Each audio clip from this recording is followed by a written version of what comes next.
안녕하세요. 김어준입니다. 정치색 짙은 영화 일남한 문 대통령. 문 대통령이 어제 1987년의 시대적 상황을 그린 영화 1987을 관람했다는 조선일보 기사의 제목입니다. 정확히 3년 전 2015년 1월 박근혜 전 대통령이 파독광부 이후 시대적 상황을 이야기한 국제시장을 관람했을 당시 조선일보의 기사 제목은 박 대통령 국제시장 관람하면 눈물, 수건도 준비. 두 기사 제목의 비교 꽤 웃깁니다. 더 웃긴 기사도 있습니다. 김정은 위원장 신년사 이후 문 대통령이 트럼프 대통령과 통화하고 미국은 남북 대화를 지지하며 문 대통령을 100% 지지한다고 말했다는 청와대 발표가 있자 다음날 조선일보 기사 제목은 백악관이 남북 대화는 언급 안 했다 였습니다. 백악관 브리핑에서 남북 대화 지지한다는 소리는 없었다는 겁니다. 그러면서 조선일보는 외교가에서 청와대가 입맛에 맞는 내용만 골라 발표하는 것 아니냐는 지적이 나온다며 정체모를 외교가를 끌어들여 논평합니다. 그런데 어제 트럼프 대통령은 별장인 캠프 데이비드에서 공화당 의원들과 미팅 후 미 언론에 생방송된 기자회견에서 남북 대화를 100% 지지하며 대화가 올림픽을 넘어서까지 진행되기 바란다고 발언을 했죠. 상당히 웃깁니다. 조선일보 요즘 계속 웃기고 있습니다. 김어준의 웃음이었습니다.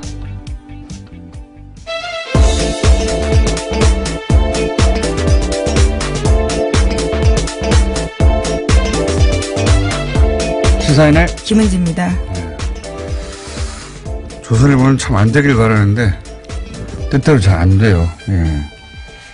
그래서 남북대화 언급 안 했다고 했더니 이틀 있다가 예, 트럼프 기자회견 했습니다. 남북대화 지지한다는 말을 할 줄 어떻게 알았겠어요. 예. 자, 월요일 첫 번째 뉴스부터 진행을 해볼까요? 예. 네, 내일 남북회담이 열립니다. 장관급 회담으로요. 양측의 대표단이 확정됐습니다. 남북이 2년 1개월 만에 대화를 하게 되는 건데요. 북한은 남한이 제안한 만나는 날짜와 장소, 대화 의제 모두 받았습니다. 남한의 수석 대표로는 조명균 통일부 장관이 나오고요. 북한은 리성곤 조국평화통일위원회 위원장이 나옵니다. 뭐랄까요. 인적 구성은 어떤 의미가 있는지 저희가 잠시 정세현 전 장관과 얘기를 나눌 텐데요. 북한이 이제 핵 억지력을 확보했다고 생각해서인지 대단한 자신감으로 대단한 속도로 남북대화가 열리고 있습니다. 자세한 내용은 정세현 전 장관과 얘기를 나눠보겠고, 그리고 이제 아까 오프닝에서 얘기했던 1987 영화 이제 정치색 짙은 영화라고 한 이유는 문 대통령이 운동권 영화만 본다는 거죠. 예. 문재인 정부는 운동권 정부다, 아마추어 정부다, 이런 로직의 연장에서. 지금까지 400만 명이 봤다고 하던데요. 400만 명이 모두 운동권 영화를 보는 취향이다라고 할 수 있을까요? 조선일보가 이제 말하고자 하는 거는 그런 겁니다. 아마추어 운동권 정부다. 예. 근데 이게 안 먹힌단 말이죠. 아마추어. 왜냐면 바로 직전 박근혜 전 대통령이 국정원 공작비를 슈킹을 해서 자기 집 난방비를 썼어요. 그걸로 주사 맞고 머리하고 옷에 입고. 이게 안 먹혀요. 안 먹히는데 열심히 그런 프레임을 뿌리고 있는 거죠. 예. 더 웃긴 거는 이제 트럼프 대통령 이야기입니다. 문재인 정부를 미국이 패싱한다고, 미국 손발이 안 맞는다고 이야기하고 싶어가지고 그런 보도를 계속 내죠. 예. 남북대화 지지 말은 안 했다. 근데 이제 하루 이틀 있다가 전혀 다른 뉴스가 미국에서 나와버린다는 거죠. 예. 뜻대로 안 됩니다, 조선일보. 대통령 별장인 캠프 데이비드에서 기자회견 열었습니다. 거기서 관련된 질문 당연히 나왔는데요. 100% 지지한다라는 이야기 했습니다. 이 당시 이제 그 트럼프 통화했다 하고 나서 청와대에서 이제 브리핑이 나왔죠. 예. 근데 그날 이후 보수 매체를 한번 뒤져보시면 아주 재밌습니다. 청와대에서 이제 남북대화 100% 지지한다고 했다고 발표를 하니까 이 보수 매체나 종편에서는 온도차가 있다. 남북대화 지지한다는 말은 안 했다. 이런 얘기를 계속 합니다. 마치 청와대에서 없는 말을 한 것처럼 또는 뭐 과장한 것처럼. 그런데 이제 불과 이틀 뒤에 이렇게 직접 말할 줄 몰랐겠죠. 예. 이거 없었으면 계속 그렇게 떠들었을 거예요. 예. 네, 심지어 조건을 시사하긴 했지만요. 북한 김정은 위원장과도 통화할 수 있다라는 이야기까지 밝혔습니다.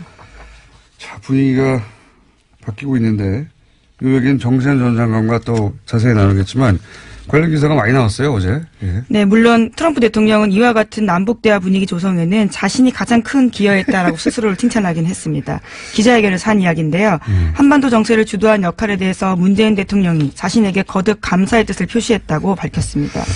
또 북한의 김정은 역시 자신의 과감성을 평가한다 이렇게 주장했습니다. 네, 이럴 줄 알았어요. 제가 이 트럼프 대화했다고 예, 청와대 발표했을 때 얘기했지 않습니까? 문 대통령이 트럼프를 잘 다룬다고. 트럼프는 자수성가한 지적인 인물이 자기를 인정해주고 칭찬해주면 굉장히 좋아합니다. 예. 문 대통령을 그렇게 보거든요. 자수성가한 지적인 인물로. 그래서 트럼프는 칭찬해주고 우쭈쭈 되면 원하는 걸 다 해줘요. 예. 실제로 통화 직후에 청와대 보도자료에는요. 트럼프 대통령이 그간 노력해서 남북대화로 이어졌다라는 식의 이야기가 있었는데 백악관 보도자료에는 없던 내용이었다라고 합니다. 청와대 보도자료에는 트럼프의 강력한 입장 덕분에 남북대화로 이어지는데 큰 도움이 되었다.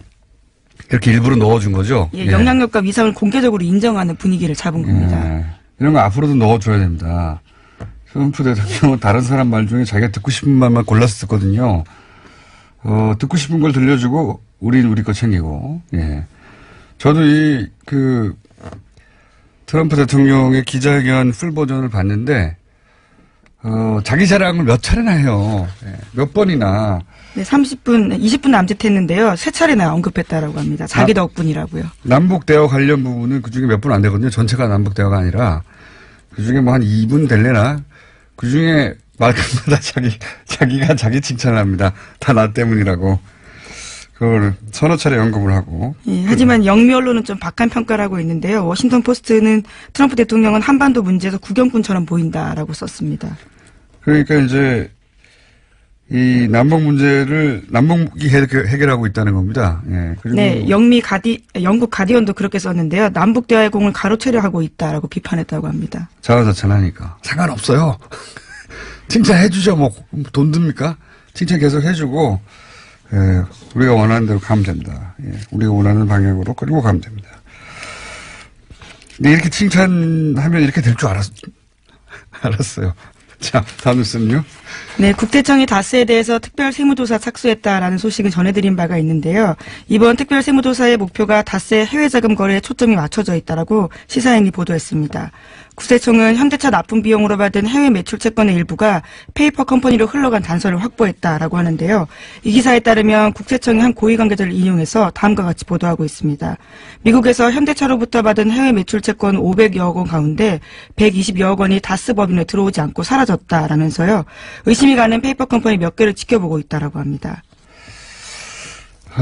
지금 현재 검찰에서 수사 중인 거는 첨수부에서 BBK 140억. 네, 중앙지검에서 하고 있습니다. 네, 중앙지검 첨수부, 첨단수사본부에서. 그리고 동부지검에서는 2008년 특검 때 발견한 120억. 예, 비자금. 각각 이렇게 두 갈래로 나눠 수사하고 있는데 국세청은 그러니까 이제 다스 승계를 들여다본다는 의미죠. 예. 네, 그렇습니다. 이시영 씨가 중국과 미국의 다스 법인을 인수하는 과정도 이번 세무조사의 중요한 포인트가 될 것이라고 또 다른 국세청 관계자가 이야기하고 있다고 시사인이 보도하고 있습니다. SM은 이시영 씨가 유일하게 지분을 직접 가지고 있는 관계사인데 SM을 통해서 이제 다스를 승계하는 거 아니냐라고 의혹들을 제기하고 있고 거기를 들여다보고 또 하나는 이제 해외에서의 비자금, 해외에서 빼돌린 비자금이 어디로 갔나 이걸 찾고 있는 거죠. 예. 네, 다스의 알짜 해외법인 같은 경우에는 이시영 씨가 총괄하고 있습니다. 중국 다스와 미국 다스요. 따지고 보면 검찰은 이미 발생한 사건들, 과거에 사건, 사실 특검까지 했던 사건들이죠, 다. 그 사건들을 다시 되짚고 있는 것이고, 국세청은 이제 새로운 건입니다. 예. 이시영 씨가 지금, 최대 주주인 SM, 승계하고 있다고 생각되는 그 추기되는 회사하고 해외에서 오갔던 비자금. 이건 이제 처음 수사하는 거죠. 예. 처음 조사하는 거죠. 국세청은 그쪽을 들여다보고 있다. 그렇게 보시면 되겠습니다. 자, 다음 뉴스는요? 네, 이명박 전 대통령이 측근이었던 정두원 전 의원 기억하실 텐데요. 다스는 누구 겁니까에 대해서 정두원 전 의원이 대답을 했습니다. 이명박 전 대통령 거라는 건데요. 정두원 전 의원은 자신이 서울시 정무부 시장 시절에 당시 이명박 서울시장이 자신이 직접 다스를 창업했다라는 말을 했다고 밝혔습니다. 이 이명박 전 대통령 쪽 내부로부터 무너지고 있다. 네, 그런 뉴스로 봐야 하는 것 같아요. 왜냐면 물론 지금은 거리가 멀어지긴 했는데요. 예, 이제 이게 어떤 의미냐면 최근에 이제 다스 수사 관련해서 다스에 근무했던 사람들 이 속속 이탈해서 증언을 내놓고 있지 않습니까? 정두원 의원의 발언은 사실 법적 의미는 없겠지만 왜냐하면 본인이 이제 들었다는 얘기고 입증이 안 되니까. 그런데 이제 그 내부를 무너뜨리는 분위기, 예, 이런 분위기를 가속시킬 것 같아요. 왜냐하면 최측근이었던 사람이 다스를 이명박 전 대통령이 직접 만들었다는 얘기를 내가 들었다고. 예. 바로 이명박 전 대통령으로부터 들었다. 예, 정황도 자세합니다. 현대자동차 회장이 정세영 회장인데 두 분이 굉장히 친해서 뭐 좀 해라고 챙겨서 그런 취지로 만들어줬다라는 이야기까지 하고 있습니다. 그러니까 이제 현대 관두고 나서 현대자동차 회장이었던 정세영 회장이 뭐 좀 해라라고 했고 이거를 정주영 명예회장, 정재영 전 회장의 묵인하에 혹은 뭐 승인하에 이루어졌다. 그때 내가 직접 만들었다 이런 얘기죠. 예. 직접 만들었는데 왜 주주는 그러면 처남과 형이었냐 이 얘기를 하지 않을 수 없는 건데 어쨌든 이렇게 정두원 전 의원까지 다스를 이명박 전 대통령이 만들었다고 말을 해버리면 다수의 내부자들이 예, 이탈하는 분위기가 더 가속될 수 있다. 예, 그런 분위기가 가속되고 있다. 예, 무르익고 있다. 그런 뉴스로 보면 되겠습니다. 물론 이에 대해서 이재호 전 의원은 정 전 의원이 잘못 알고 있다라면서 반박했다라고 MBC가 보도하고 있습니다. 반박이 하겠죠. 예. 그런 반박으로 되돌릴 수 있는 상황은 아닌 것 같아요. 자, 다음 뉴스는요? 네, 2008년 삼성 특검 당시 삼성그룹이 사회 환원을 약속했던 차명계좌 자산에 대해서는 몇 차례 알려드린 바가 있습니다. 이 자산이 주가 상승에 힘입어서 2조 원대였는데 현재 6조 원대로까지 불어났다라고요. 오늘 아침 한겨레 신문이 보도했습니다. 그때 뭐라고 그랬냐면 한 1조 7천억인가요? 뭐 그 정도 나왔어요. 그중에서 삼성생명 주식을 제외하면 전부 사회 환원한다고 그랬거든요. 근데 한 번도 안 했어요. 네, 2008년에 이학수 삼성전자 부회장이 발표했던 바입니다. 한 번도 안 했거든요. 예. 그래서 10년 지났더니 그게 6조가 됐어요. 잘 됐네. 6조를 내면 되겠네, 이제. 돈을 부풀려서 내려고 그랬나요? 예. 심지어 2016년 12월 달에 이재용 삼성전자 부회장이 국회 청문회에 나온 바가 있는데 이에 대한 질문 나왔습니다. 그때 자기들이 잘 결정해서 좋은 시기가 오면 좋은 일에 쓰겠다라고 이야기했거든요. 결정해야 할 시기가 오면 좋은 일에 쓰겠다라고 이야기했습니다. 결정해야죠, 이제. 어쨌든 불어나니까 좋네요. 사회 환원 액수가 늘어나니까. 다음 뉴스는요? 네, 네이버가 최순실 국정농단 사건 관련 검색어를 당사자 요청이나 자체 판단에 따라서 삭제한 사실이 드러났습니다. 국회 신용년 의원실을 통해서 확인된 사실인데 한국인터넷자율정책기구 검증위원회 보고서에 나온 내용입니다. 네이버는 2016년 10월부터 11월 15,000여 건에 넘는 연관 검색어가 있고요. 23,000여 건이 넘는 자동 완성 검색어를 삭제했습니다.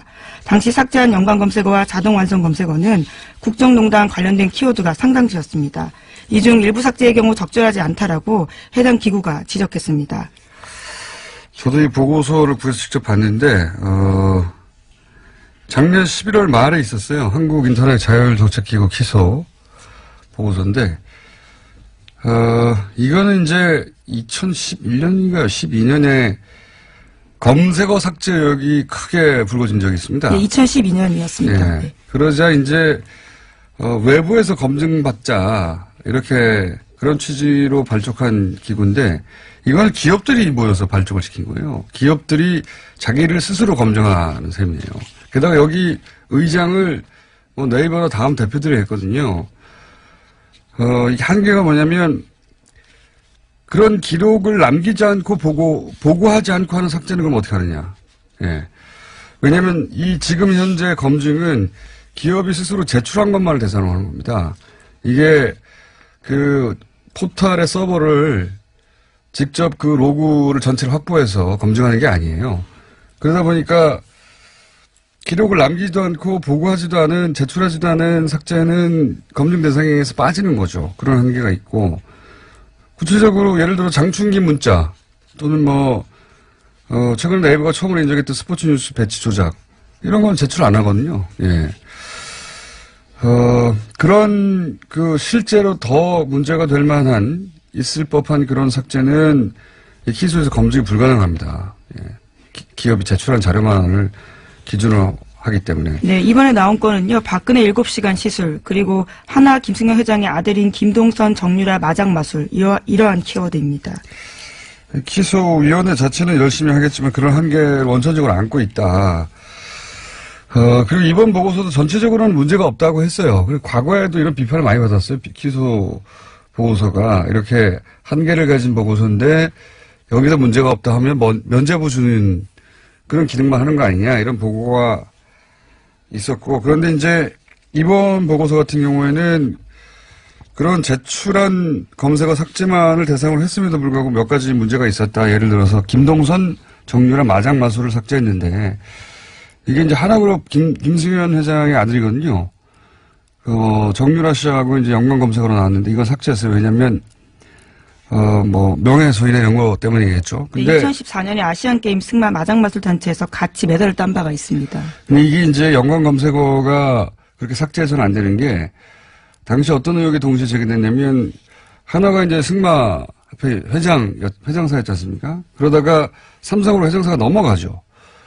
그때 삼성과 하나 사이에 어떤 주고받은 거래가 있지 않았냐, 이런 의혹이 불거질 때였어요. 그래서 삼성이 최순실 씨에게 사기를 당한 게 아니라 삼성이 최순실을 독점하기 위해서 하나가 장악하고 있던 승마협회를 넘겨받고 대신 삼성이 소유하고 있던 방산기업을 넘겨준 거 아니냐, 이런 의혹이 제기되던 상황이거든요. 근데 이걸 네이버가 일개 담당자가 자의적으로 삭제했다는 건데, 이건 문제가 있는 거죠. 박근혜 7시간 실수 같은 거나 이런 것도. 그나마 기록으로 남아있는 거 중에서도 몇 가지 문제가 있다고 지적한 것이고, 이 자의적 삭제 또는 포털이 제출한 것만을 대상으로 한 검증, 여기서는 한계가 있습니다, 이제 제가 보기에는 행정 규제가 구체적으로 있어야 된다고 봐요, 앞으로. 이 문제는 또 다루기로 하고, 포털 문제는 저희 관심이 많습니다. 또 다루기로 하고. 이에 대해서 네이버 측 입장을 잠깐 전해드리면요. 국내 인터넷 기업 중 유일하게 외부위원회를 통해서 검색 서비스에 대해서 스스로 검증받고 있다라고 밝히고 있긴 합니다. 그래서 면죄부가 되고 있다고 거꾸로 비판을 받고 있어요. 예, 이 보고서 내놓고 그런 한계에도 불구하고 파라 문제 없지 않냐, 이렇게 넘어가는 구조를 만들었거든요. 자, 제목 하나. 네. 짚을 정도 시간 됩니다. 예, 트럼프 대통령 정신건강 둘러싼 논란이 있다라고 지난주 말씀드렸는데요. 이에 대해서 자신의 입장을 냈습니다. 나는 매우 안정적인 천재다라고 트위터에 썼는데요. 나는 단 한 번의 도전으로 매우 성공한 사업가, 최고의 TV스타를 거쳐서 미국 대통령에 올랐다면서 이건 똑똑한 게 아니라 천재라는 걸 입증해 주는 거다. 그것도 매우 안정된 천재라고 자신의 트위터에 썼습니다. 비유적으로 쓴 게 아니고 저도 이 트위터 찾아봤는데 진짜 지니어스라고 썼어요. 내 인생에서 가장 큰 두 가지 자산은 정신적 안정과 정말 똑똑하다는 것이다 라고도 썼습니다. 이런 말 직접 하기 쉽지 않거든요. 예. 근데 이제 한편으로는 이해가 가는 게, 미국의 주류 언론으로부터 비판 보도를 매일매일 당하잖아요. 예. 네, 책이 나와서요, 최근에요. 그럼 그 비판 대부분 무질서하고 체계가 없고 무능하고 미쳤다는 지적이 있고 그런 보도가 많다 보니까 그게 아니라는 뭐랄까요, 정신적으로 굉장히 방어적인 그런 상태인 것 같고. 책도 나왔죠. 네, 화염과 분노라고요. 과거에 자신이 했던 발언을 딴 책입니다. 마이클 울프라는 사람이 쓴 건데 자기가 나오자마자 지금 아마존에서 구해서 읽고 있습니다. 굉장히 재밌어요. 예. 거기 보면 제일 재밌는 게, 트럼프 캠프는 자기들이 선거에서 이기려고 한 적이 없답니다. 당선도 예측하지 못했다라는 내용이 있죠. 예측하지 못했다가 아니라 이길 생각이 없었다. 예. 캠프 내 누구도 승리할 거라고 생각하지 않았고 자신들의 승리는 아슬아슬하게 지는 걸 승리라고 생각했다고 그런 내용이 나옵니다. 예, 그런 내용은 오늘 시간이 없으니까 내일 다루기로 하죠. 이 책 내용 굉장히 재밌습니다. 네.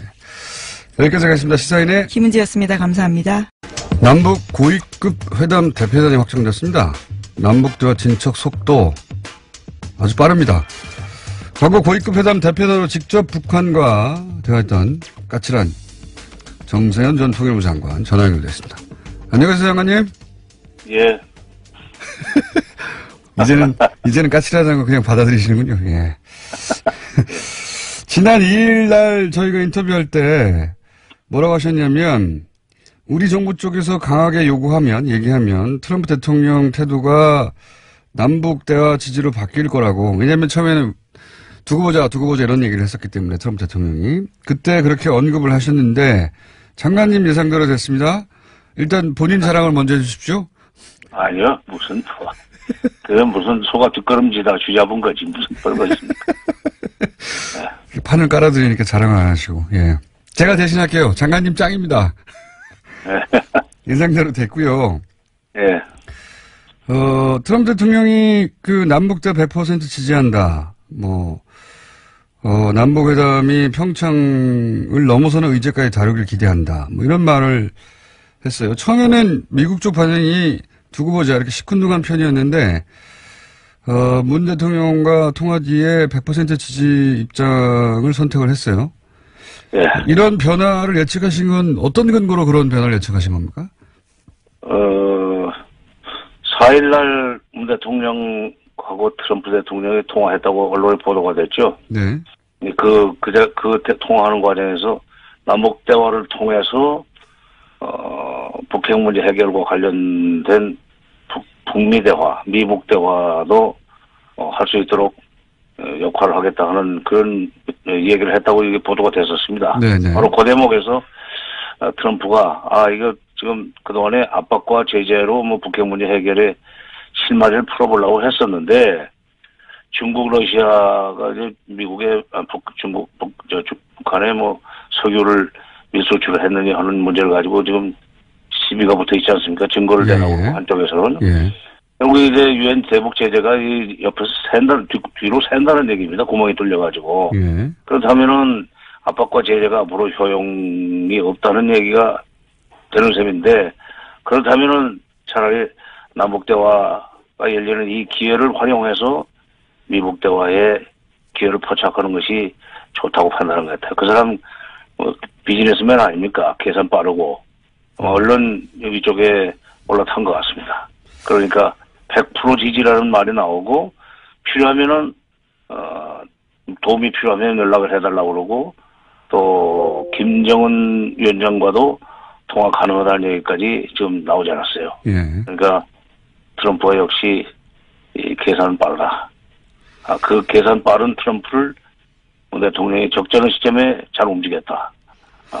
이렇게 봐야 될 것 같습니다. 알겠습니다. 그 평가는 알겠고요. 지금 고위급 회담 양측 대표단이 확정이 됐는데, 우리 쪽에서는 조명균 통일부 장관, 북쪽에서는 이선권 조평동 위원장, 이렇게 단장으로 하고, 그 외에 여러 사람이 있습니다. 차관급도 둘씩 있고. 현재 구성된 북한 대표단의 인적 구성, 어떻게 보십니까? 상대해 보신 적 있죠? 이분들. 예. 다른 사람은 리선권은 제가 만난 적이 없어요. 리선권은 만난 적이 없고. 예. 그 사람은 그동안에 군인이었기 때문에. 예. 제가 통일부에 있을 때는. 근데 이 전종수 지금 차석 대표, 그러니까 조평통 부위원장으로 나오는 전종수 씨는 원래 2000년 남북 정상회담 때부터 이 회담 30대 중반부터 남북 회담으로 잔뼈가 굵은 사람입니다. 이젠 대표를 할 만큼 부위원장급까지 올라왔는데, 내가 장관급 회담 대표를 할 때 초기에는 수석 대표를 했었어요. 예. 수행원을 하다가 2003년 10월 그게 10차 회담 때부터인가는 대표의 5명 중에 1명으로 북측 참가를 하더군요. 근데 그 사람이 대단한 이론가입니다. 음. 그 이번에 그 리선권 못지않게 역할을 할 사람이라고 저는 봐요. 근데 중요한 것은 북쪽 대표단이 지금 우리도 그렇지만 체육 관계자가 2명, 예. 통전부 사람이 3명입니다. 예. 이거는 북쪽에서는 물론 남북대화를 통전부가 주관하지만 한다는 얘기지만 이 통전부 고유의 코드라고 그럴까 이 통일연선 차원에서 남북대화를 풀어나가려고 그러는 그런 식으로 움직일 가능성이 많다는 점에서 우리가 이제 경계해야 될 대목도 있다. 특히 전정수는 2015년 12월 11일 날 판문점에서 있었던 남북 차관급 회담 때 이산가족 상봉사업과 개성공단을 연결시키려고 그러다가 그 회담을 혼자 시킨 건 아니지만 결렬될 때 북측 대표입니다. 네. 우리 측에서는 당시 황국이 차관이 나갔었고, 그러니까 그 사람은 회담 운영에 아주 능할 뿐만 아니라 때로는 회담을 파탄낼 수도 있다는 식으로 압박을 하는 그런 이 회담 전술을 잘 구사합니다. 그렇군요. 네, 좀 잘 지켜보고 조심해야 될 대목도 있어요. 그런 노하우를 지금 우리 대표단 쪽에 잘 전달해 주셔야 되겠습니다. 직접 상담을. 아니, 다 알아요. 다 합니까? 송영균 장관이나 전혜성 차관도 다 전정수라는 사람을 잘 알고 또 북쪽의 회담 전략 전술에 대해서는 이미 그 몸에 밴 사람들이니까 그 점은 걱정하지 않습니다, 저는. 우리 쪽 대표단 구성도 적절하다고 보시는 겁니까? 네, 우리가 이제 평창에 주력한다는 면에서 좀 체육부 차관하고 평창올림픽 준비위원회 쪽에 실무자가 들어가지 않았어요? 예. 우리 쪽에서는 이제 통일부 장차관하고 그다음에 총리실의 심의관 한 분이 들어갔는데 이쪽에 이 남북문제 전문가들이 셋이 들어가 있고 체육문제 전문가들이 이제 2이 들어가 있고 비율은 북한은 같습니다. 일단 평창 문제를 끝내고 남북관계 개선이라고는 포괄적인 의제로 넘어갈 준비를 좀 양쪽 다 했다고 이렇게 저는 봅니다. 그렇군요. 그런데 이제 북한은 위원장이 직접 나서서 북한식 표현대로 하자면 통 큰 제안을 했단 말이죠. 이럴 경우 남한에도 통 크게 나와달라, 선물을 달라, 그럴 수 있지 않겠습니까? 어떤 요구를 예상하십니까? 이번 신년사를 좀 주목할 필요가 있습니다.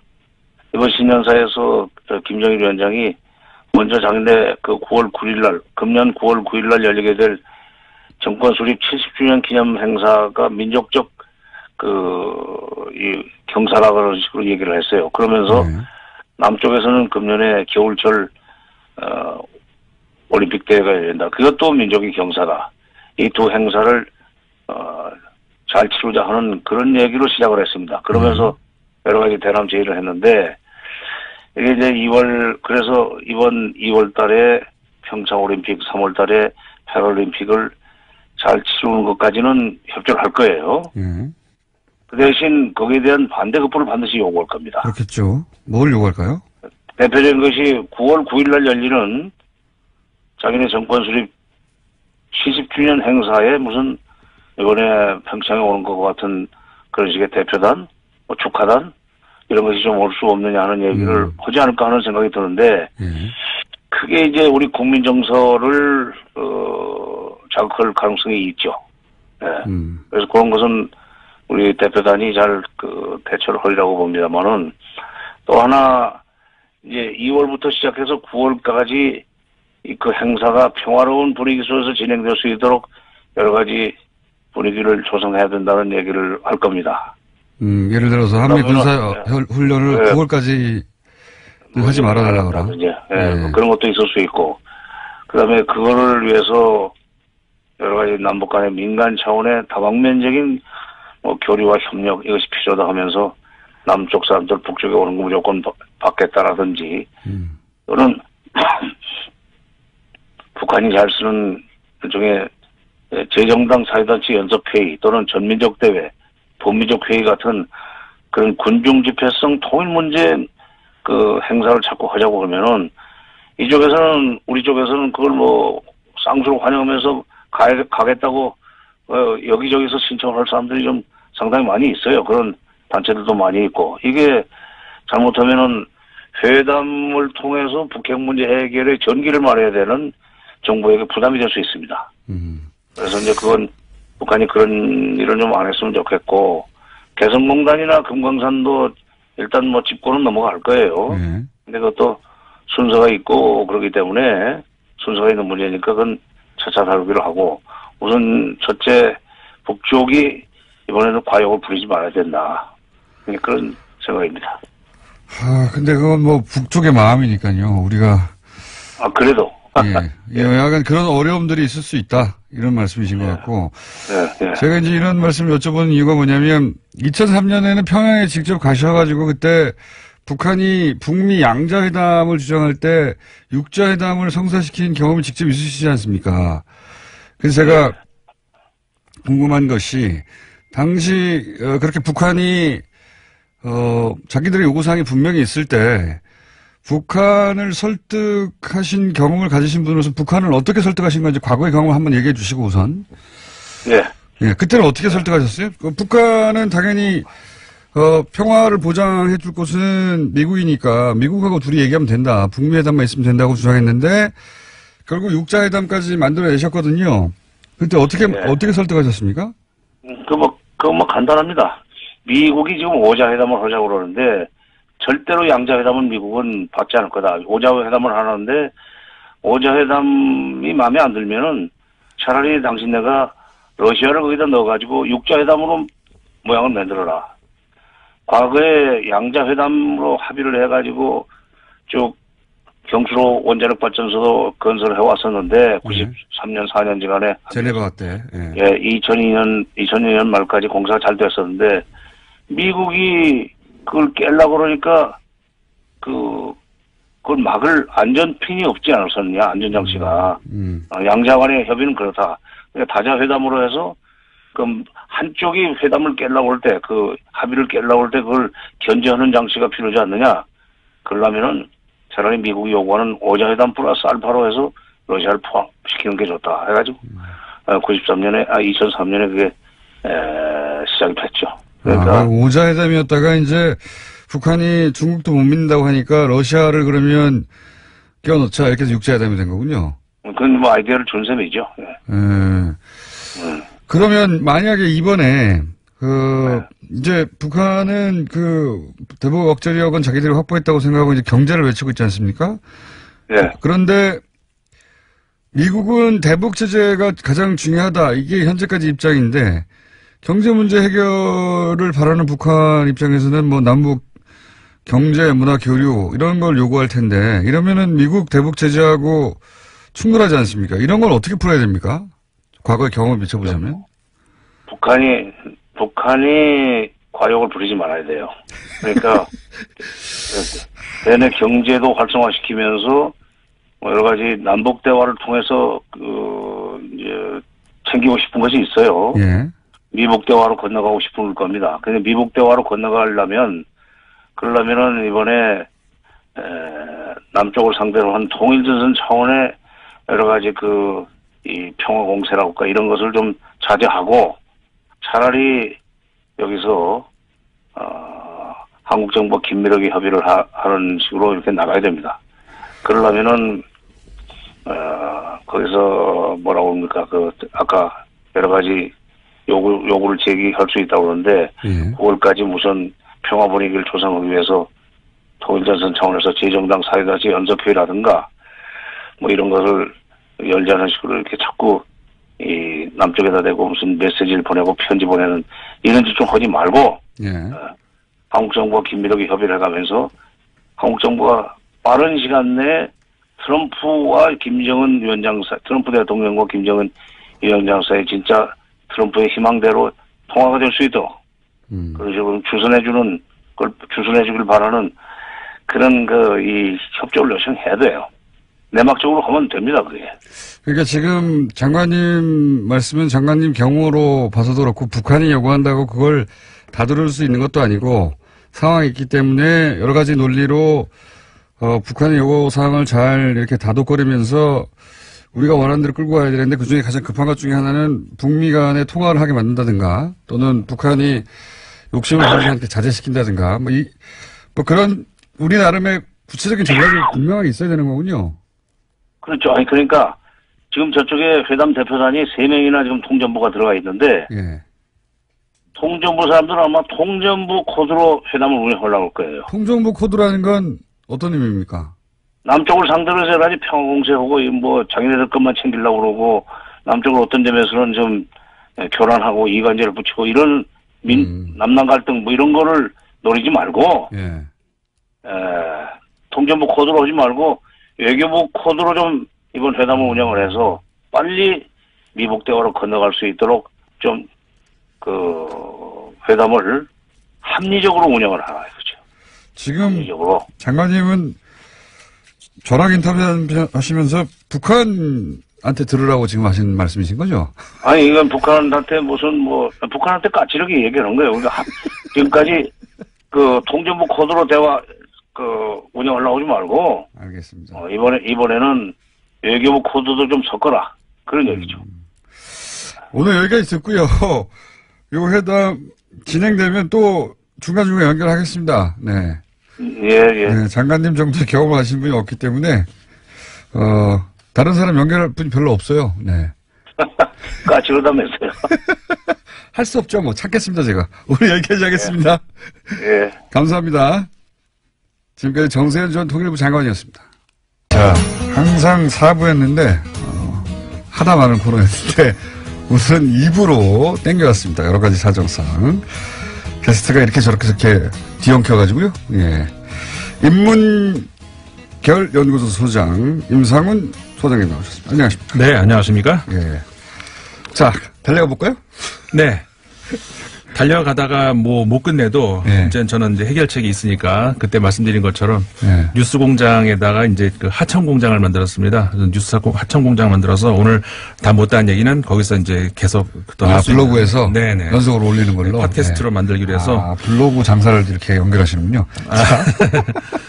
자, 인문결 혹시 오늘 얘기하다가 다 못 끝내면 인문결 연구소 블로그에서 나머지 이야기를 보실 수도 있고 팟캐스트 합니까? 네, 팟캐스트로 연결이 되려고. 네. 그래서 이제 그렇게 하니까 매우 좋은 마케팅 방법인 것 같습니다. 네. 자, 오늘 주제는 뭡니까? 오늘 이란 이야기를 좀 해보려고 합니다. 이란. 네. 예. 저도 지금 이란인을 통해서 이 얘기를 한번 들어보려고 열심히 찾고 있는데 쉽지 않습니다. 제일 좋은 방법이죠. 예. 근데 이란인을 통해서라고 했을 때 이란이 참 한 목소리가 아니라서. 물론 그렇죠. 예, 그게 참 어렵습니다. 그래서 이제 이란 내부에 있는 이란인이 아니라 이란 외부에서 이란을 좀 거리를 두고 관찰하는 이란인. 네. 예, 그거 찾고 있는데 쉽지는 않네요. 예.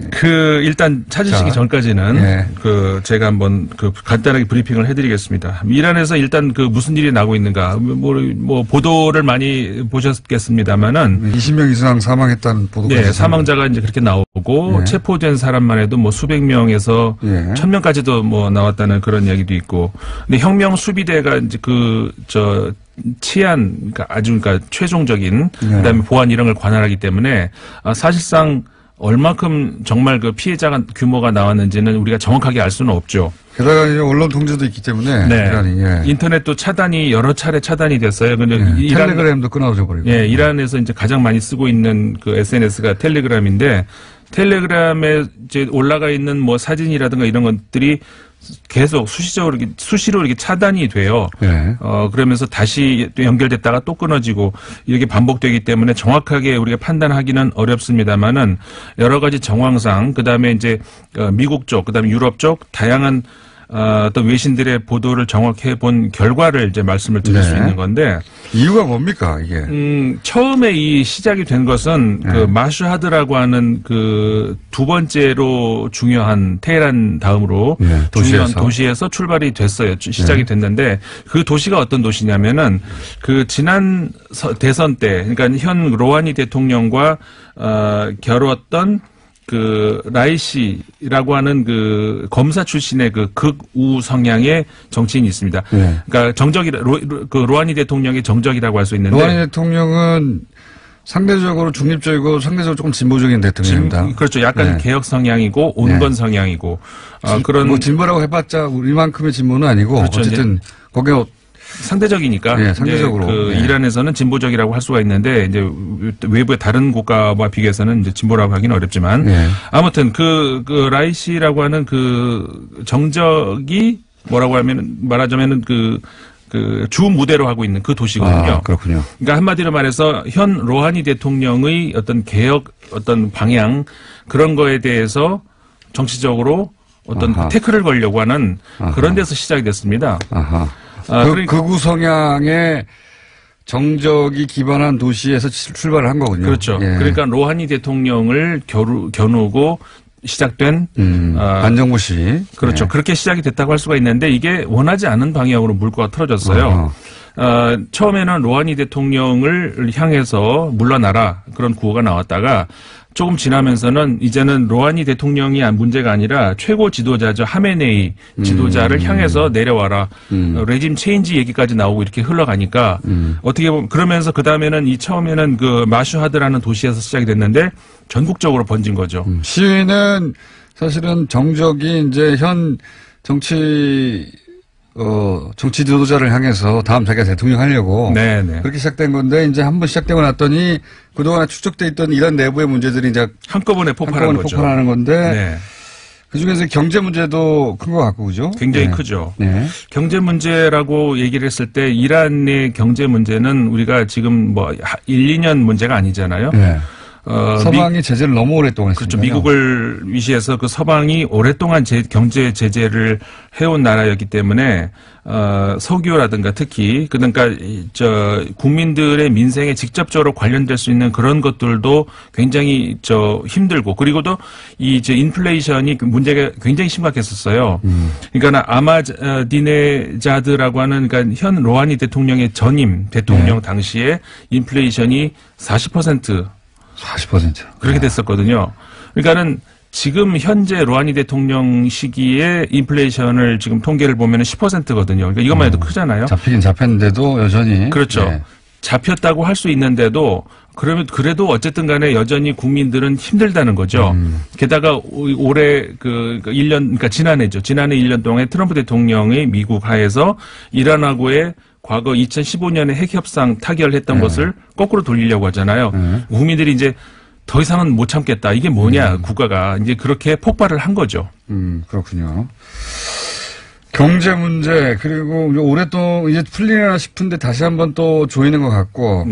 그리고 원하는 만큼 충분히 계획이 안 되고. 그러다 보니까 이제 이란은 대통령도 그냥 나오는 게 아니라 후보를 7명인가 8명을 종교 지도자들이 걸러대거든요, 한번.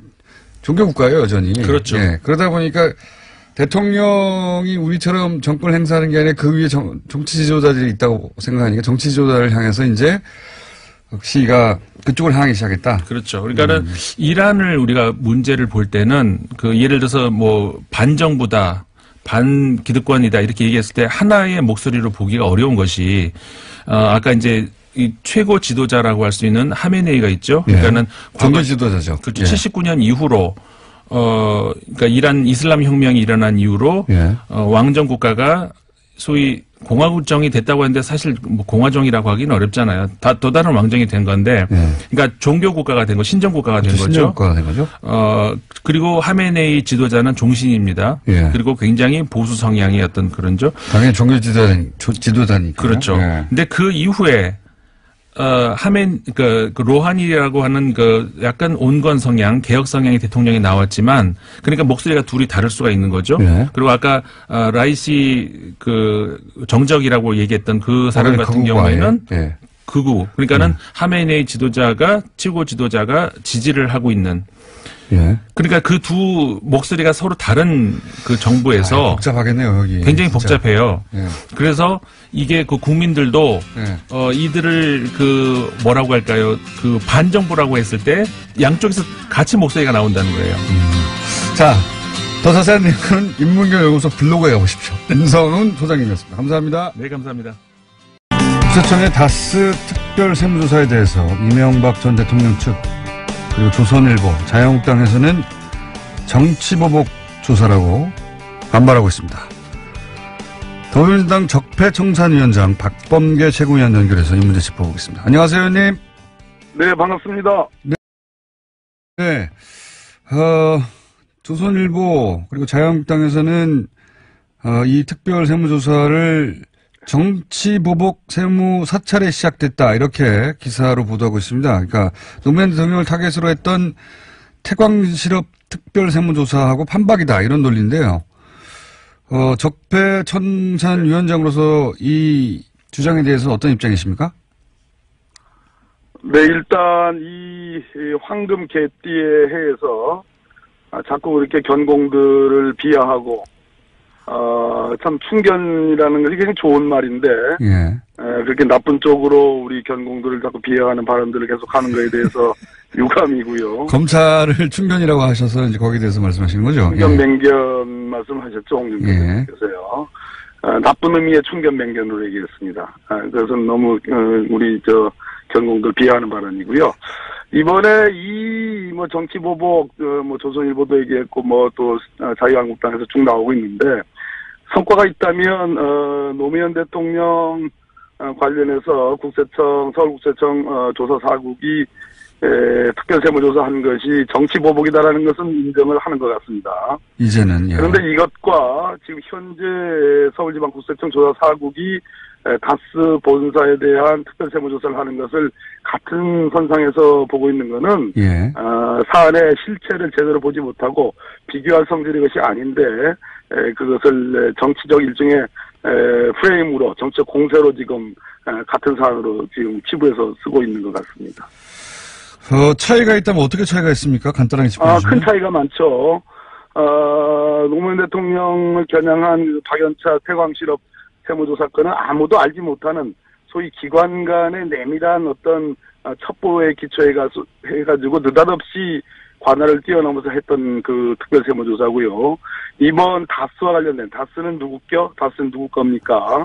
또 BBK 의혹, 지지어 다스의 비자금 120억 등등의 여러 비자금 의혹이 지금 나오고 있지 않습니까? 그것은 다 탈세와 관련된 것이거든요. 예. 그런데 지금까지 2007년에 불거졌던 의혹이 무려 10년 이상 동안 지금까지 진상이 규명되지 않고 우리 뭐 김호중 공장장님 포함해서 많은 분들이 지금 진실을 밝혀 노력을 해왔고 지금 상당 부분 서울 동부지검과 서울중앙지검에서 수사로 진상이 밝혀져 가고 있는 상황에서 그런 상황에서 서울지방국세청에 특별세무조사가 들어간 거기 때문에 이것은 조사 요건을 다 갖춘 성숙된 조사 요건을 갖춘 그런 특별세무조사다 이런 말씀 드리는 겁니다.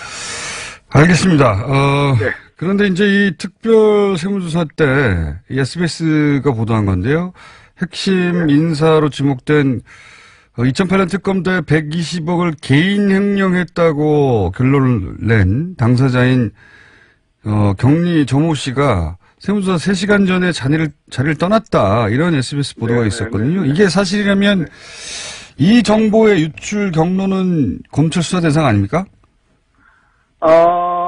제가 보기에도 그런 측면이 있는데 그것보다도 더 중요한 것은 네. 어제자 보도에도 나오는데요. 지금 서울중앙지검 첨수 1부에서 예. 현재 그 140억 다수로 반환되어져 간 거 있지 않습니까? 네네. 그 동결 계좌에서. 김영준 씨로부터 스위스 계좌에서 나와서 다수로 넘어간 BBK 140억이요. 예. 그렇습니다. 그 문제를 MB 이명박 전 대통령의 직권남용 때 실제로 그것을 실행했던 LA 총영사 김재수를 직권남용의 피해자로 지금 보고 있는 그 수사 구도가 보도가 됐습니다. 네, 이게 어떤 의미가 있는 겁니까? 대단히 중요하죠. 그러니까 당시는 현직 대통령이었습니다. 이명박 전 대통령이.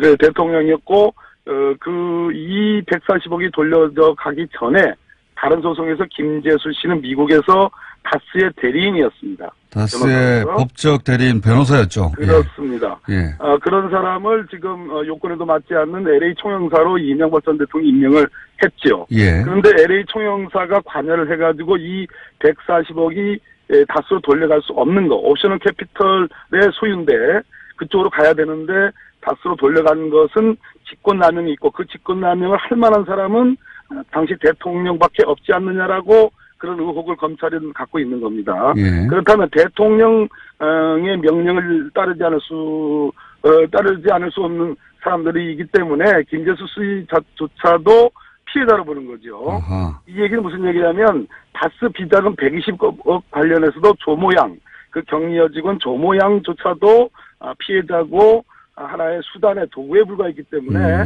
우리 언론도 마찬가지고 수사당국도 이 격리 여직원 조모 씨에 대한 케어를 세심한 배려를 저는 할 필요가 있다. 그 진술이 굉장히 중요하거든요. 그런 진술입니다. 그러니까 지금 검찰의 수사 방향은 사실은 이런 당시 대통령이었기 때문에 이명박 전 대통령이 당신은 대통령이었기 때문에 직권남용을 했다면 대통령이 직권남용을 한 것이고 그렇습니다. 나머지 사람들은 대통령의 목적을 하고 도구에 불과했다. 네, 대통령의 목적을 달성할 때 필요한 도구에 불과했기 때문에 그들을 다 피해자로 보고 조사의 방향을 잡았다. 검찰이 이런 뜻이군요.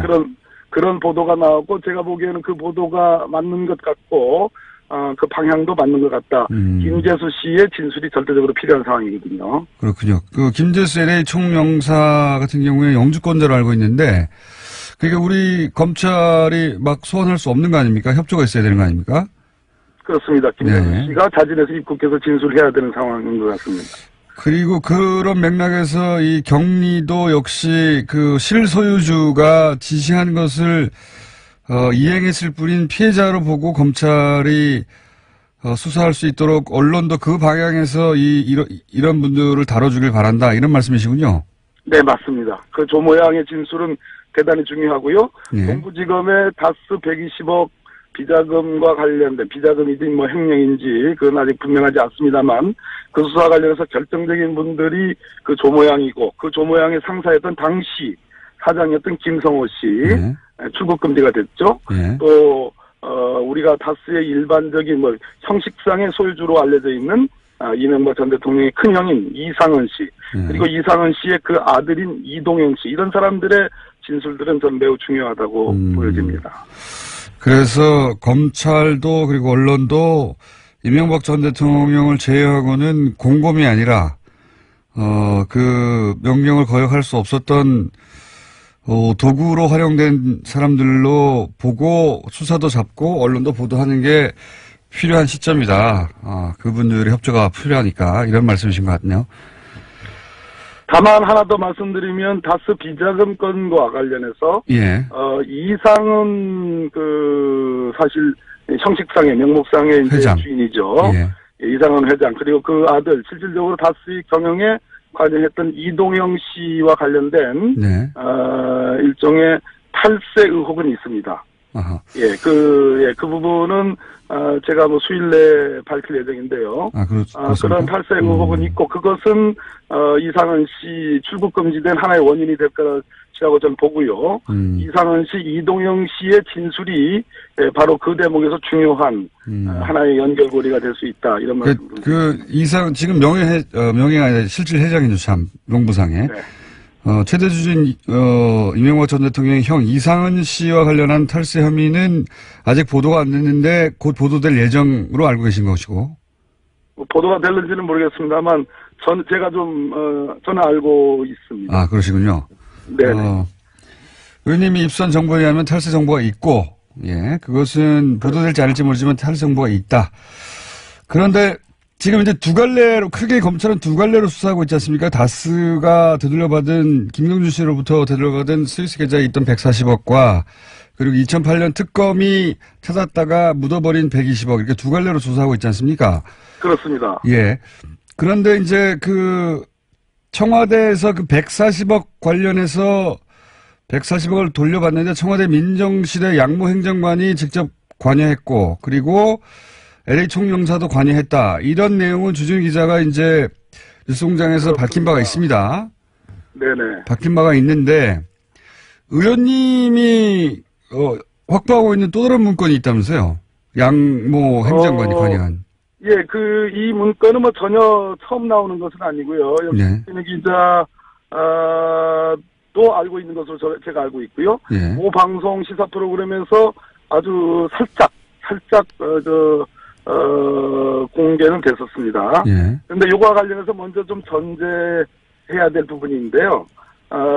서울 동부지검과 서울중앙지검 수사에 대해서 한 말씀은 좀 더 드려도 되겠습니까? 네네. 결국은 동부지검의 그 다수 비자금 수사팀의 수사와 예. 중앙지검의 첨수 일부의 140억 다스 반환 그 수사가 저는 만나야 된다고 생각하거든요. 동부지검 건은 공소시효가 얼마 안 남았습니다. 2월 초입니다. 예. 그리고 서울중앙지검 건은 공소시효가 많이 남아 있습니다. 그렇다고 해서 서울중앙지검 첨수 일부 수사가 엿가락 늘어져서는 안 된다고 보여집니다. 예. 대단히 중요한 수사거든요. 예.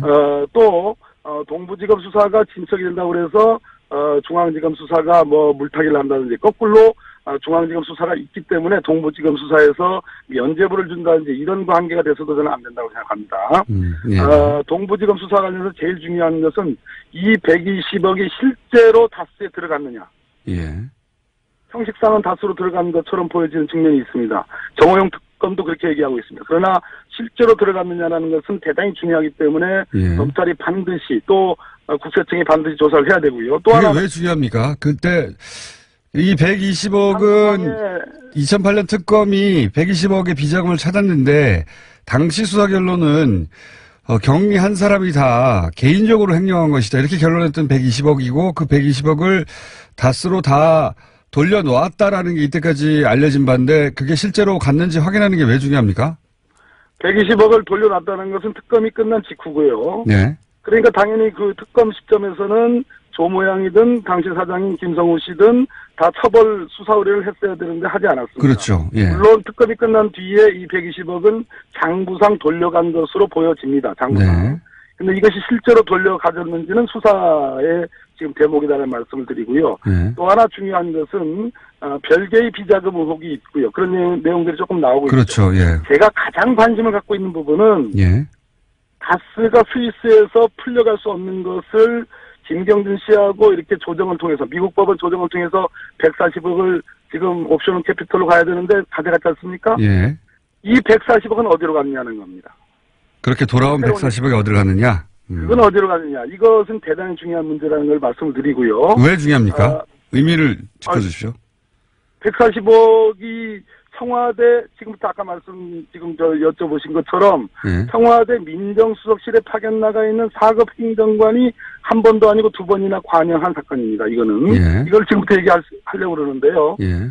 청와대 민정수석실의 4급 행정관이 관여했다면 이거는 대통령의 뜻과 혹은 예. 대통령의 가장 최측근인 민정수석의 뜻과 무관할 수가 없는 거거든요. 그렇죠. 그거는. 그 140억 그러면 돌려가서 다스 안에서 어떻게 회계 처리가 됐는지 그것을 보는 건 대단히 중요한 일이죠.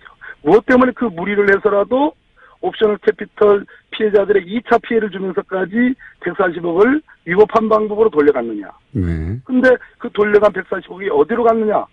대단히 중요하지 않습니까? 예. 그래서 지금 말씀을 좀 드리려고 합니다. 그 실 소유주가 누군가하고 직접 연결되겠군요. 예. 당연한 겁니다. 예.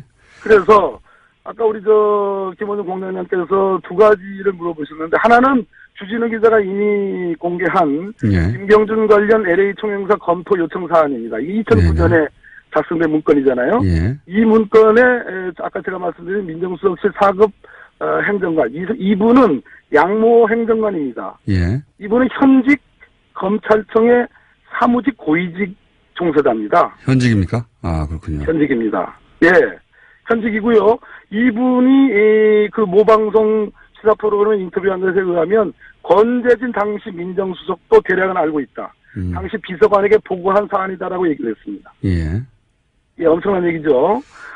그 다음에 다른 문건은 이 김경준 관련 LA 총영사 검토 요청 사안은 그 스위스에 있는 140억의 그 돈을 동결할 목적으로 즉 그 나중에 다스로 돌려가는데 그것을 위한 일종의 발판으로 어떤 연구를 했던 그런 문건들입니다. 김경준 씨가 그걸 일방적으로 가져가지 못하도록 연구하는 문서죠. 예. 그렇습니다. 그것을 기초해가지고 결국은 140억을 돌려가는데 다스가 가져가는데 성공을 했죠. 예.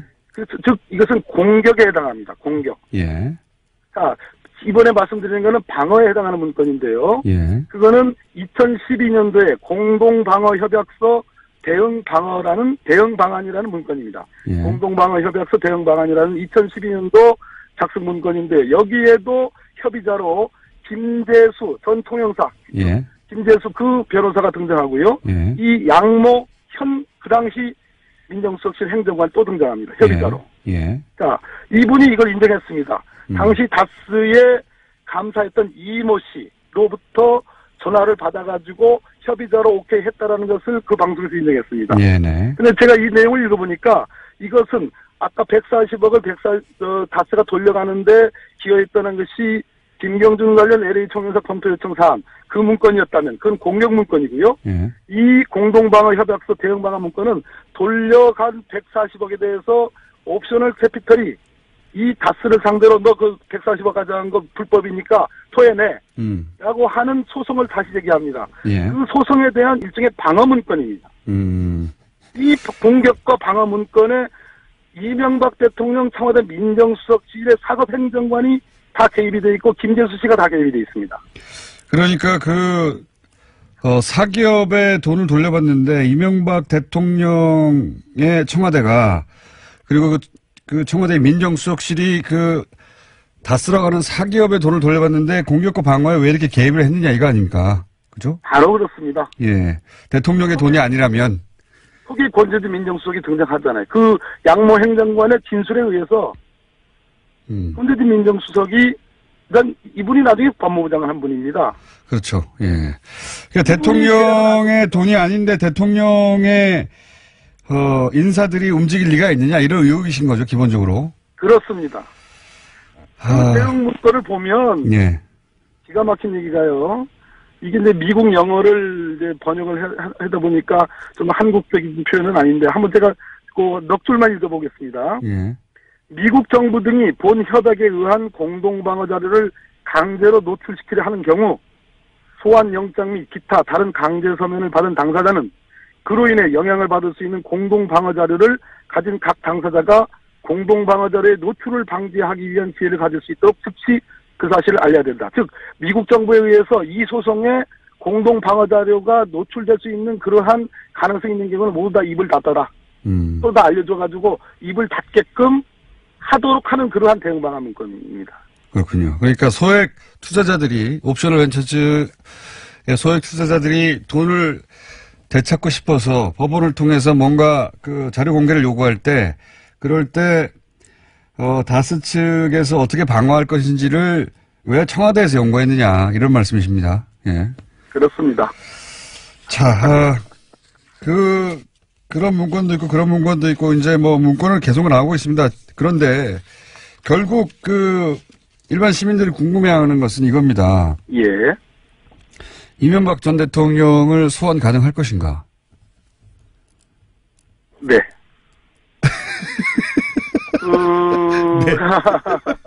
이런 얘기는 제가 여러 차례 방송을 들어서 소환을 하지 않을 수 없는 그런 상황까지 와 있다. 수사의 결대로만 본다면 지금 서울 동부지검이든 서울중앙지검이든 대단히 중요한 증언자 이 다스와 관련된 모든 스토리를 다 알고 있고 실제로 모든 일에 관여를 했던 매우 중요한 정말 결정적 증인이 검찰청에 다 소환돼서 조사를 받았습니다. 그리고 관련 자료를 다 제출했습니다. 특히 서울 동부지검 수사팀에게 간곡히 말씀드리는데요.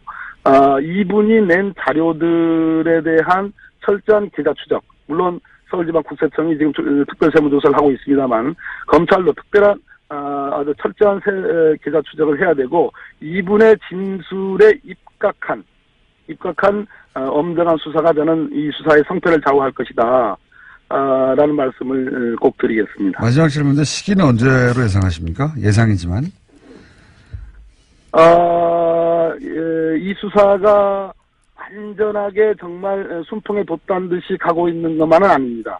예. 비교적 긍정적인 방향으로 순조롭게 가고 있는 건 맞지만 앞으로 파도와 경랑이 몇 차례 있을 가능성이 있고 특히 언론과 우리 이 부분에 관심을 가져왔던 모든 분들, 김어준, 주진우, 또 국회의원들, 또 여러 언론들, 이런 분들이 끊임없이 감시를 해야 되겠습니다만, 검찰이 과거의 오명을 벗기 위해서는 제대로 된 수사를 해야 되고, 만약 제대로 된 수사라면은, 저는 동계올림픽 전에, 적어도, 소환할 수 있는, 단계까지는 가지 않을까 하는 그러한 예측이고 뭐 이것은 팩트에 기초한 것은 아니고 제 추측일 뿐입니다. 알겠습니다. 이제 최고회의 들어가십시오. 감사합니다. 네, 감사합니다. 네. 최고회의를 들어가셔야 되는데 인터뷰가 늦어져서 지각하셨네요. 지금까지 더불어민주당 적폐청산위원장인 박범계 최고위원이었습니다. 자, 불친절한 AS. 옆에 지금 참여연대에서 나와서 잠시 떠들고 있었습니다. 지금은 제가 다 떠드는 시간이거든요. 잠깐 조용히 해주십시오. 불친절한 AS. 인문결 카페. 예. 이상우 소장님 인문결 카페에 갔던 분의 문자네요. 갔더니 뉴스공장에서 넘어간 사람들의 공허한 외침만 있습니다. 답글이 없어요. 칠레 푼타 아레나스에서 잘 청취하고 있습니다. 혼밥 사건을 칠레인에게 설명해 주느라 힘이 듭니다. 네. 혼밥이 없나요, 거기는? 야. 그리고 오늘 아침 서대문구 남가다동에서 디지털 미디어 시티역까지 택시를 타고 갔는데 택시에서 뉴스공장이 나와서 내릴 때 거스름돈을 받지 않고 내렸습니다. 택시기사분들 택시에서 뉴스공장이 나오면 손님들이 거스름돈을 받지 않는 손님들이 생길 수 있습니다. 채널 고정해 주십시오. 자, 그리고 작잠 이상의 다스는 누구 거인가 시가 있네요. 윤동주 씨의 시인의 시를 패러디해서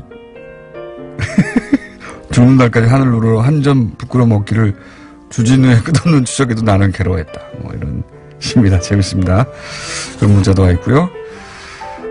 트럼프 이상으로 뉴스공장도 자화자찬이 대단하다. 그렇습니다. 네. 저는 해도 됩니다. 네. 대통령도 아니고 뭐. 그리고 저도 이 생각을 하고 내일 오프닝을 이걸로 쓰려고 했는데 저하고 똑같은 마음이신 분이 문자를 보냈네요. 다스는 이명밖에 아니라는데 다스 세무조사가 어떻게 정치보복이죠? 제 말이 이 말입니다. 예. 아니 다스 이명밖에 아무 상관이 없는데 왜 다스 수사가 이명박 보복이에요. 참네. 조선일보 다시 생각해보세요. 논리적으로 그게 말이 됩니까? 다스하고 전혀 무관한 회사를 세무조사하는데 왜 그게 이명박 정치보복이에요. 조선일보. 자, 여기까지 하겠습니다. 자, 참여연대가 검찰의 다스 실소유주가 누군지 밝힐 문건을 확보했다면서 제출했죠. 네. 자, 이제 참여연대까지 이 다스 문제에 직접 나섰습니다. 참여연대 집행위원장 김경률 회계사님 모셨습니다. 안녕하십니까? 예, 반갑습니다. 네. 근데 뉴스에 보도된 그 결정적 문건은 제가 가만히 기사를 보니까 뉴스공장에서 다 했던 내용인 것 같아요. 그 문건 맞죠? 네, 맞습니다. 네. 재탕 3탕 한 셈입니다. 자, 그 문건은 검찰로 넘어갔습니다. 네. 참여연대를 통해서. 그래서 그 문건 관련된 얘기는 좀 건너뛰고 저희가 네. 지겹게 했거든요. 네. 그거 말고 회계사니까 집행위원장이시면서 동시에 회계사시니까 오늘 좀 짚어보고 싶은 부분은 회계사로서 다스 비자금 120억 있지 않습니까? 네. 예. 특검에서 발견하고도 이거 개인 횡령이라고 덮어버린 거. 네네. 요거를 이제 회계 전문가 입장에서 좀 짚어주십시오. 그리고 그 외에도 회계 전문가로서 우리한테는 안 보이는 이상한 지점들 있지 않습니까? 네네. 몇 가지 있던데. 예. 그걸 좀 짚어보겠다. 회계 전문가가 바라보는 다스 문제. 자, 우선 이 120억이 개인 횡령이다. 이게 왜 말이 안 되는 겁니까? 우선 이런 말씀부터 드리고 싶습니다. 그러니까 120억이 횡령에 대해서 정호영 특검이 시인한 것이 불과 한두 달밖에 되지 않습니다. 그렇죠. 예, 그 전까지 뭐 전혀 이야기하지 않고 있다가 사실 뭐 주진우 기자가 확보한 이 자료 그리고 예. 그걸 JTBC 심상정 의원실에서 폭로하면서 예. 이제 어떻게 보면 이제 속된 말로 빼도 박도 못하니까 인정하고 있는 셈인데요. 뉴스공장 얘기해 주세요. 뉴스공장. 맞습니다. 뉴스공장에서도 계속 말씀해 예. 주셨고 이랬을 때 이제 계속 이제 120억을 시인하면서 정호영 특검이 시인하면서 지금 하고 있는 말씀은 무슨 말이냐면 개인 횡령이다. 일개 여직원의 개인 횡령이다. 그렇죠. 이런 말씀들을 하는데 이게 뭐 말이 안 되는 게 뭐 지금까지 처벌받고 있지 않고 회사를 다니는 것도 뭐 더군다나 말도 안 되고요. 그런 건 이제 일반인들이 생각할 수 있는 건데 회계 그렇죠. 전문가로서 볼 때 말이 안 되는 지점은 이런 부분 한번 말씀드리고 싶습니다. 그 비자금의 유형을 한번 두 가지로 나눠볼 수 있는데요. 하나는 그 회사 장부에 남기지 않는 방법이 있습니다. 이것은 개인 횡령이 어느 정도까지 가능합니다. 대우조선에서도 있었던 그 일개 문방구 회사와의 거래를 통해서 한 3,400억 횡령한 사건이 있었거든요. 이런 건 회사 임직원이 모르고 어느 시점까지 가능해요. 유능하네요. 네네. 예를 들어 3억짜리 물건을 사면서 30억만큼 세금 계산서를 떼어다오. 그리고 나는 30억을 송금하고 나중에 27억을 이런 돌려받는 방법. 어느 시점까지는 그 회사가 모르고 일개 개인이 횡령할 수 있습니다. 그런데 이 사건은 보시면은요. 그 사람은 어떻게 됐습니까? 지금 구속돼 있죠. 제 말이 그겁니다. 그것도 결국은 걸립니다. 사실. 그것도 결국은. 아니, 제 말은 걸리면 당연히 금액이 어마어마하기 그렇죠. 때문에 구속될 사안인데 일단 구속이 안 된 거 가지고 저희가 계속 얘기했는데. 네네. 그런데 또 하나의 방법은? 또 하나 유형은 이 사건의 유형은 뭐였었냐면 정호영 특검이 이 사실을 은폐하기 위해서 무엇을 지시했다라고 지금 주장되고 있냐면 120억을 빨리 다스로 입금을 해라. 예, 되돌려놔라는 거죠. 되돌려놓고 그리고 외상매출금이 회수되는 것처럼 회계 처리를 했단 말입니다. 이게 정호영 특검이 은폐하려면 아까 첫 번째 유형이라면 보고서 눈 감으면 되는 일입니다. 이걸 반납하면 안 되는 거죠. 반납하면 오히려 이상한 거죠.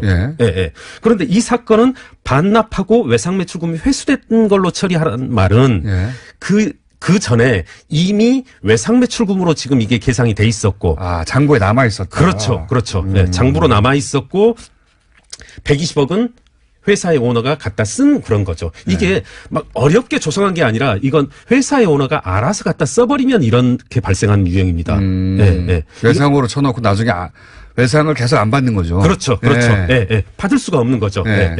이런 유형이기 때문에 이거는 오너만이 할 수 있는 유형이고 또 어떤 것이냐면 외상매출금 받을 수 있는 것처럼 해야 되니까 지금 이제 다스 같은 경우에는 다스 CRH라고 하는 미국 현지 법인의 외상매출금으로 계산을 했거든요. 그럼 미국 현지 법인과 이렇게 공모를 해야죠. 회계사들이 채권세무조회서를 보낼 때 맞다고 해달라. 너희들이 원래는 우리한테 줄 게 20억인데 회계사들이 140억이라고 보낼 거야. 우리 장부에 그렇게 돼 있기 때문에. 그러면 그때 맞다고 대답해달라. 이렇게 하려면 이건 회사 고위층 간의 어떤 그렇죠. 협상 이런 것들이 경리가 미국 법인회사 오너한테 그렇게 말할 수는 없죠. 그렇죠. 네. 회계사만이 볼 수 있는 부분이네요. 그거를 저랑 주진우 기자랑 그 안홍무 청장님이 얘기하다 보니까 회계사가 아니다 보니까 짚어내지 못했습니다. 아주 명쾌합니다.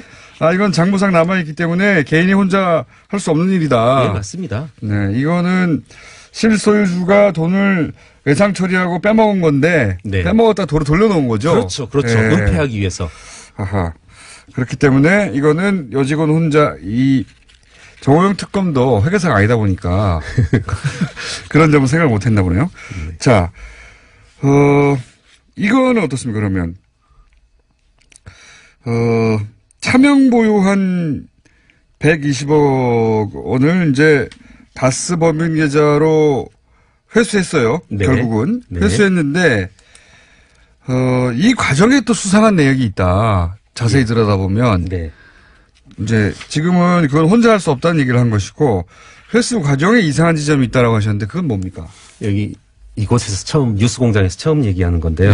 지금 정호영 특검의 지시에 의해서 17명 43개 계좌에 있던 120억이 2012년 2월을 기점으로 해서 이렇게 들어옵니다. 돈이 들어오는데요. 이때 43개 계좌에 남아있던 게 다 만기 이전에 달하는 정기예적금이 꽤 있습니다. 만기가 안 된. 네네네. 그러면 소리가 나잖아요. 평소에 이제 꼼꼼하기로 소문난 모 씨의 이제 심정은 어떻겠습니까? 이걸 성명불상자 말씀하시는 거죠? 성명불상자는 지금 넣기는 아까운 거죠. 왜냐하면 그렇게 되면 이자 소득을 잃게 되니까. 그렇죠. 그래서 제가 캠코를 통해서 입수한 계정별 원장을 꼼꼼히 한번 봤습니다. 저도 역시 2월 13일 날 120억이 바깥에서 다스로 입금이 되는데 하루 전인 2월 12일 날 수상한 그 통장의 흐름이 있습니다. 뭐냐면 다스에서 회사 직원인 손모 과장에게 약 40억이 입금이 됩니다. 그리고 개인에게요? 네네. 회사에서 개인에게? 예. 회사 직원인 손모 과장에게 40몇억 원이 입금이 되는데 뭐라고 쓰여져 있냐면 현대자동차 자재대금이다 이렇게 되어 있거든요. 자재대금을 왜 개인한테 줍니까? 그렇죠. 예? 줄 이유가 없는 거죠. 그렇죠. 예. 자재대금을 현대자동차 직원한테 줬다고 해도 이상하지만 다스 그렇죠. 직원한테 무슨 현대자동차 대금을 줍니까? 어쨌든 말이 안 되는 거죠. 예. 그리고 또 하나는 그러니까 그것도 이상하지만 같은 날 현대자동차가 다스에게 시트 대금을 입금합니다. 그러니까 현대자동차가 다스한테 120억 가량을 줘요. 예. 그러니까 제가 드리려는 말씀 뭐냐면 현대자동차가 다스한테 120억을 주는데 예. 그날 당일날 다스가 현대자동차에게 줘야 될 돈이라고 하면서 40억을 개인 직원한테 준단 말입니다. 예. 이건 말이 안 되는 거죠. 앞뒤가 전혀 안 맞는데요. 현대자동차가 바보가 아닌 이상은 120억 줄 돈 있고 40억 받을 돈 있다라면 상계하는 거죠, 서로. 그렇죠. 80억만 주고 오늘 계산 끝났다. 줄 거 받을까 하고. 네. 그래야 되겠는데. 네. 그래야 되는데 현대자동차에 줘야 될 돈이라면서 40몇 억이 지출이 되죠. 네. 그런데 이와 같은 현금 흐름. 다스가 현대자동차에 줘야 될 대금이라면서 2월 12일 날 손모 과장에게 주는 거, 그리고 이렇게 현대자동차는 다스에게 주는 이와 같은 흐름이 이달 한 번만 있습니다. 다른 땐 또 그러지도 않아요. 이게 정상적인 흐름이 아니니까. 절대 아니죠. 이게 무슨 의미입니까? 제가 봤을 때는 그래서 이때 이 손모 과장에게 입금한 금액은 다음 날 2월 13일 날 손모 과장이 다스의 이 17명의 계좌 이름으로 입금했을 가능성이 있지 않나 이렇게 추측됩니다. 그게 어떤 의미죠? 돈이 아까우니까요. 이자는 아까우니까. 지금 거기에 몇 개 계좌들이 한 10여 개 계좌들이 5월 달이 만기입니다. 그런데 특검은 2월 13일 날 14일 날 입금하라고 했단 말입니다. 근데 그게 아까운 거죠. 그러니까 만기로 내버려 두고 그렇죠. 그 계좌들은 만기가 될 때까지 내버려 두고 요 돈으로 그렇죠. 요 돈으로 120을 만든 거군요. 그렇게 추측됩니다. 현재는. 참 이게 통장 계좌라든가 그다음 뭐 검찰의 수사로 밝혀질 수 있는 내용입니다. 그러니까 그 정기 적금의 이자를 다 받아내려고. 그렇죠.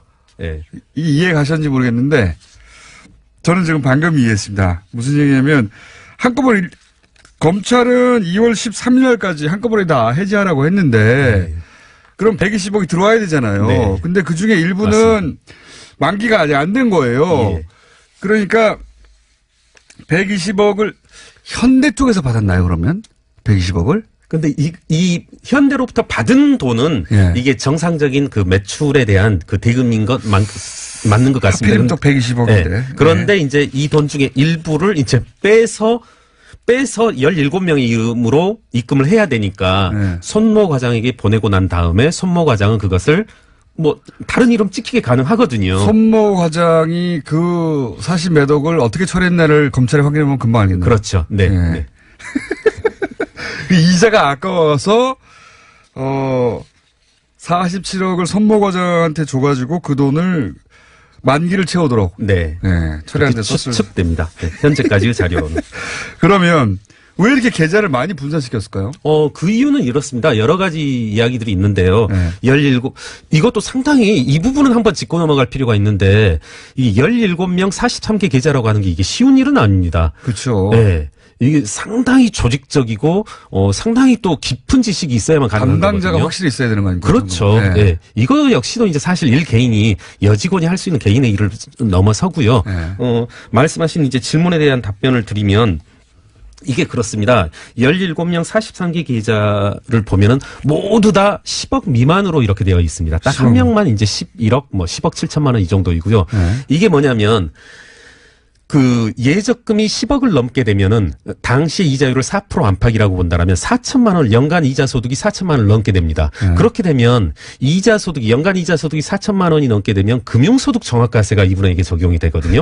17명에게.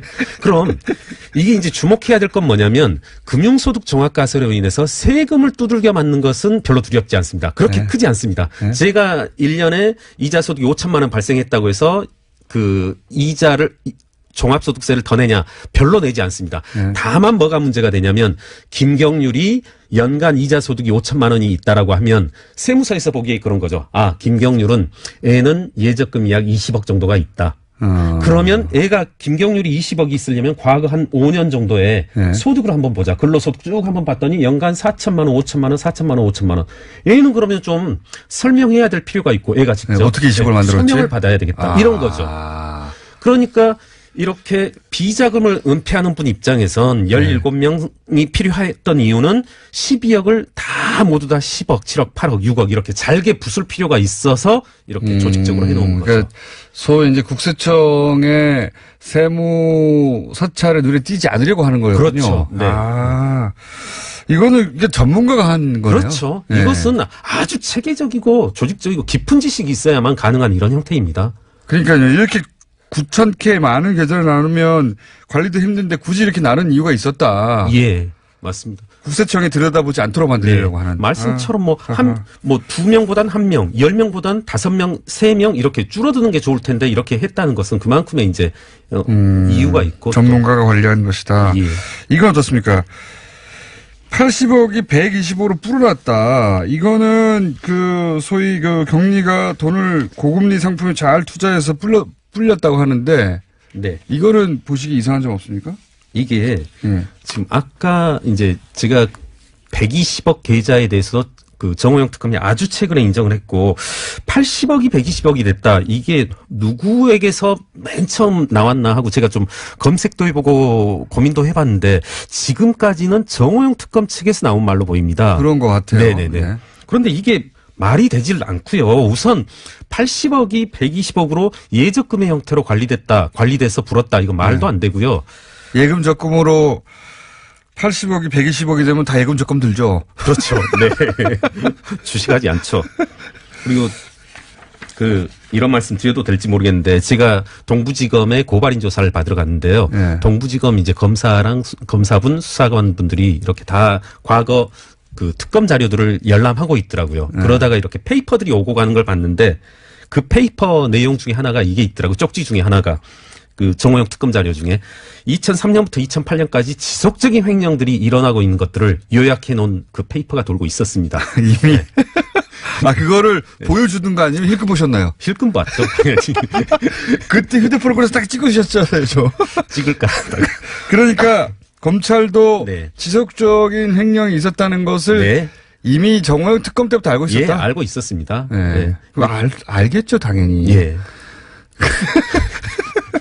이게 어느 해 갑자기 이 금액이 확 횡령될 수 없지 않습니까? 그렇죠. 맞습니다. 아까 그리고 비자금 유형에서 봤다시피 이건 지속적으로 쓰이는 그런 금액일 수밖에 없고요. 네. 다른 이제 계정별 원장들을 통해 봤듯이 현금, 단기 대여금 이런 원장들을 봐도 지속적으로 여러 가지 형태의 비자금들이 유용되고 쓰이고 만들어진 그런 흔적들은 보이고 있습니다. 그러니까 80억이 120이 된 것은 그만큼 40억 해당되는 횡령이 더 있었다. 네. 이렇게 보시는 네, 맞습니다. 네. 그리고 지속적으로 비자금들은 쓰여왔고요. 그 120억 말고도 뭐 100억 얘기도 있고 또 100억 얘기도 있고 뭐 많습니다. 네. 복잡해가지고 도대체 분류가 다 안 되는데 회계 전문가로서 볼 때 비자금은 당연히 더 있었다. 이런 구조라면 당연히 더 있었을 것이라고 보시는 거죠. 네, 맞습니다. 아까도 말씀드렸지만 이제 심상정 의원실 통해서 계정별 원장을 입수했습니다, 저희가. 계정별 그래서 원장. 현금 전체 계정들이 언제 어디에서 어떻게 쓰였는지가 보이는데 이걸 보면은 지금 120억뿐만 아니라 단기 대여금 계정 그리고 현금 계정. 현금이 1년에 60억씩 오고 가고 하거든요. 이런 회사는 어디에도 없습니다. 현금으로만. 네네. 대규모 회사도 이러지는 않고요. 네. 그렇게 본다라면 지금 비자금은 캐면 캘수록 더 우수수 나올 것으로 예상됩니다. 현금 법인은 현금 거래를 거의 안 하죠. 거의. 그렇죠. 네. 제가 여러 번 이제 방송에 나가서 말씀드렸지만 삼성전자가 항상 어느 시점에 보더라도 연간 전 세계 우리나라 서울, 광주, 대구, 부산 다 합해서 전 세계의 지점들을 다 합하더라도 6, 7억밖에 안 됩니다. 특정 시점에 현금 가지고 있는 게. 현금에 6, 7억밖에 안 된다. 현금을 써야 할 특별한 상황들이 가끔 있죠. 그런 경우가 아니면은 법인은 현금 거의 안 그렇죠. 쓰는데 네. 이 회사는 60억씩 썼다고요? 그렇죠. 네. 사실 세무당국에서도 현금 결제라고 하면 믿지 않습니다. 절대 어떤 식으로든 인정해주지 않습니다. 기록에 남지 않으니까요. 그렇죠. 네. 예. 네. 그런 현금 거래를 매년 60억씩 했다.